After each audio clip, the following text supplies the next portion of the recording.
Nikasema hapana, mimi miaka 20 kidogo, Mungu naomba uniongeze miaka. Amen. Akasema nikiongeze gani? Akamwambia Mungu, hapa mwanadamu anaanza kuojiana na Mungu. Amen. Anamwambia kuna ile miaka ng'ombe imerudisha 40, naomba unipe. Mungu akasema ukiomba mimi nakupa, manake ni kawaida yangu, ombeni nami nitawapa. Amen. Mungu akachukua ile miaka 40 akampa mwanadamu. Jumla ya miaka ya mwanadamu imefika 60 tayari. Amen. Mwanadamu akasema haijatosha, naomba unipe ile 10 ya unga tena. Akaongezwa. Bwana pesi. Mwanadamu akasema siko sawa, naomba unipe na hiyo 10 iliyobaki ya nyani. Bwana pesi. Akaongezwa na miaka 10 ya nyani. Jumla ya miaka yake inakuja ngapi? 80. Bwana pesi. Amen. Katika maisha ya mwanadamu, mwaka wa kwanza uliozaliwa mpaka mwaka wa 20 katika maisha ni miaka ya kutunzwa. Umeishi na wazazi wako, nataka maziwa unapewa, nataka nini unapewa. Amen. Maana ndio miaka ambayo Mungu amekuundia uishi na furaha na amani. Bwana apewe sifa. Chochote unachoomba kwa wazazi unapewa, maana ndio miaka ambayo Mungu amekupa. Amen. Unapofika mwaka wa 21 unaingia kwa mwaka wa kwanza wa ng'ombe ambao uliomba. Bwana apewe sifa. Unafikisha 21 years. Hiyo 1 ya kumeka ipo 21 inatoka kwa ng'ombe. Amen. Na kazi ya ng'ombe imeandikwa ni kukamuliwa. Kama wewe ni mtoto sasa kusoma umemaliza, unaenda kujitegemea. Amen.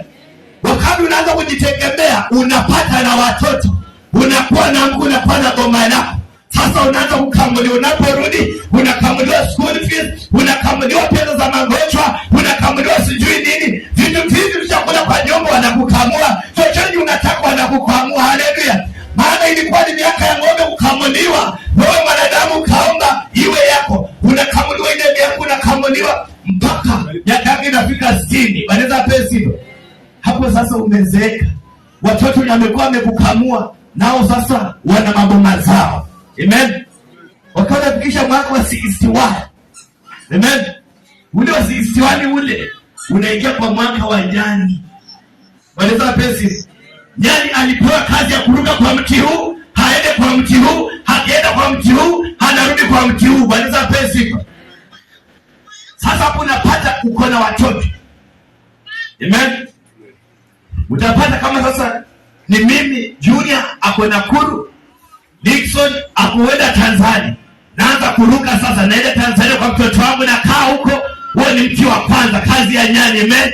Maana ni huge kwa mti, huge kwa mpaka jioni ifike idari kesho ya mke. Niishi kwa mwezi mmoja, tena niruke nirudi na ende Nakuru kwa mtoto wangu mwingine. Naanza kuruka maana niko kwa miaka ya nyani. Amen.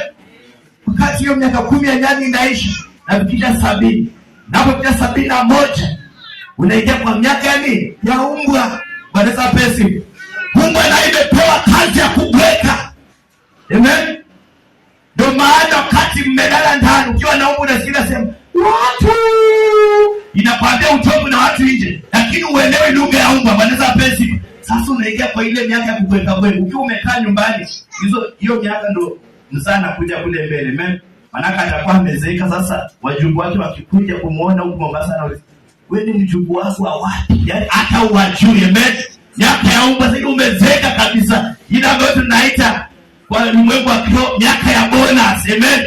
Sasa umeingia kwa miaka ya umbwa unaweka. Wewe ni mjumbe wangu wa wapi? Yaani unawajuku paka uwajui. Amen. Unaweka ukienda kwa duka, unaotisha kitu pako inaanza kuanza na hii nini? Na hii nini? Miaka imeenda. Amen. Kwenye Wafalme wa Pili 20 ndio pesa tumesimama. Amen. Kwenye Wafalme wa Pili 20 neno likamkujia nabii Isaya, nenda kwa mfalme Ezekia. Wafalme wa Pili 20. Amen. Achana na huko penye unajua huko. Mfalme anaelezea vizuri. Maleza pesi. Mwenye maandiko alisome. Manake Alex anashangaa sema haiko, sasa nisome. Alex anaanza kushangaa, haiko. Maleza pesi. Wafalme wa Pili 20.